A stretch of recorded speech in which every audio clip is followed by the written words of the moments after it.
one that just doesn't understand why you were called. This is for the one that never wanted the title. This is for the one that just wants to be normal. This is for the one whose parents missed their games and recitals. This is for the one who saw mommy and daddy cry.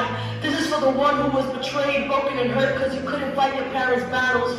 This is for the one who resents ministry and the church because betrayal, hypocrisy, and evil seem to be the normal herd. See, pastor's kid isn't as easy, happy, and peachy as we make it out to be.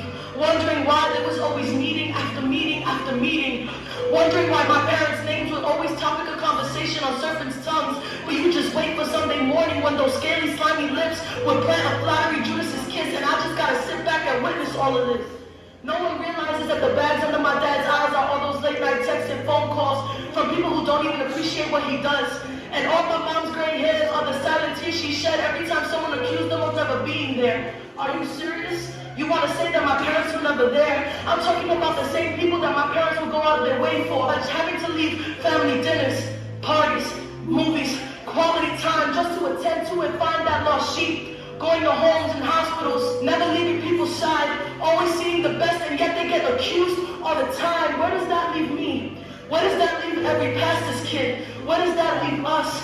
Quiet and observe, they think we're nosy, but who wouldn't see all those disrespectful things? So-called leaders questioning my father's integrity without even knowing if we had any food to eat, filling their mouths with spiteful things like, look at the pastor's daughter, she's just a little too loose, or look at the pastor's son with his feminine ways, he must be gay, look at the way they dress, they must be in the streets. But what if I told you that there's a story behind those things? What if the streets made us feel more at home than the church ever did? I hear him calling, but if this is ministry, then leave a message at the feet. God, don't you see all these wolves pretending to be sheep? God, don't you see how heavy my eyes are? When will we be able to sleep in peace?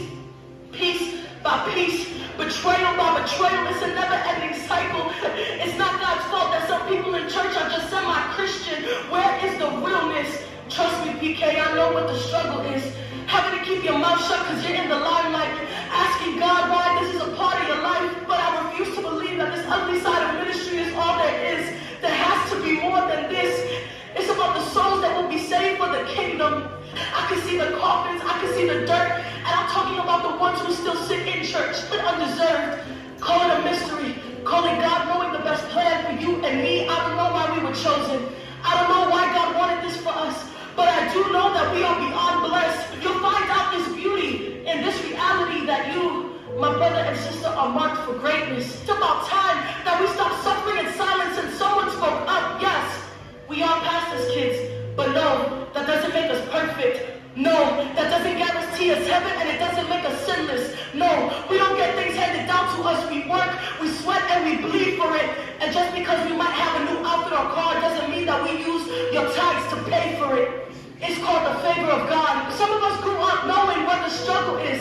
Having a fridge that's empty, wondering how mom and dad was going to pay for tuition, dealing with temptations just like everyone else.